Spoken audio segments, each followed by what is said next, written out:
শ্রীভূমি জেলায় তুর্কি সামগ্রী বয়কটের ডাক দিল হিন্দু রক্ষী দল। শ্রীভূমি বাজারে ব্যবসায়িক প্রতিষ্ঠানগুলিতে তুর্কির সামগ্রী না রাখার আহ্বান।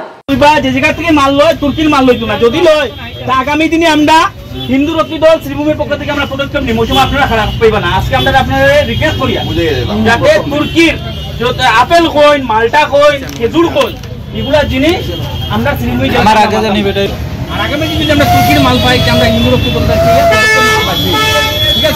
ভারত পাক চলমান সংঘাত আবহে পাকিস্তানকে তুর্কির রাষ্ট্রপতি এরদোগানের সমর্থনের ফলে এবার ভারতের 140 কোটি মানুষ তুর্কির বিপক্ষে দাঁড়াতে প্রস্তুত। আজ শ্রীভূমি শহরে হিন্দু রক্ষী দলের সদস্যরা শ্রীভূমি বাজারে সবকটি ব্যবসায়িক প্রতিষ্ঠানে গিয়ে তুর্কির সামগ্রী না রাখার আহ্বান জানিয়েছেন। এদিন হিন্দু রক্ষী দলের সদস্যরা বিশেষ করে শহরের ফল ব্যবসায়ীদের তুর্কির আপেল বা অন্যান্য শুকনো ফল না রাখার আহ্বান জানানোর পাশাপাশি রাজপথের উপর বেশ কিছু তুর্কির আপেল ফেলে দিয়ে পাশাপাশি তুর্কির বিরুদ্ধে বিভিন্ন স্লোগান দিয়ে শহর সরগরম করে তোলেন।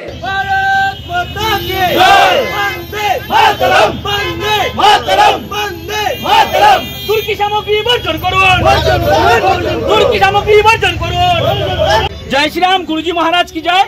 হিন্দু রক্ষী দল শ্রীভূমি জেলার পক্ষ থেকে আজকে আমরা তুর্কি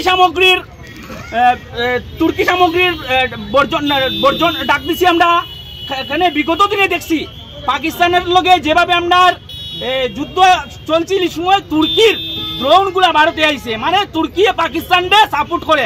তার পরিপ্রেক্ষিতে আমরা আজকে এটাতে নামছি যে তুর্কিরে ভূমিকম্পের সময় মেডিসিন থেকে দরিয়া, আহার থেকে দরিয়া প্রতিটা জিনিসে ভারতের সাহায্য করছে। এই অনুদানটা ভুলিয়া বিশ্বাসঘাতকতা করছে তুর্কি। এই তুর্কির যে সামগ্রী আছে, যেমন আমরা এই সাইডে আপেল আয়, এই আমরা এই জায়গাতে আইছি প্রতিটা দোকানে আইয়া, ফলের দোকানে আইয়া আমরা তারা রিকোয়েস্ট করি আর আজকের দিনে যদি কোনো তুর্কির সামগ্রী থাকে তাহলে আপনারা এটা আজকের দিনে শেষ করে দিন। যদি শেষ করেন না, আগামীকালকে থেকে হিন্দু রক্ষী দলে অ্যাকশনে নামবো। তুর্কির মাল পাইলে রাস্তা ফলাইবো, জ্বালাইবো, এটাই ফলাইবো। এটাই আজকের দিনে আমরা মুখ্য উদ্দেশ্য।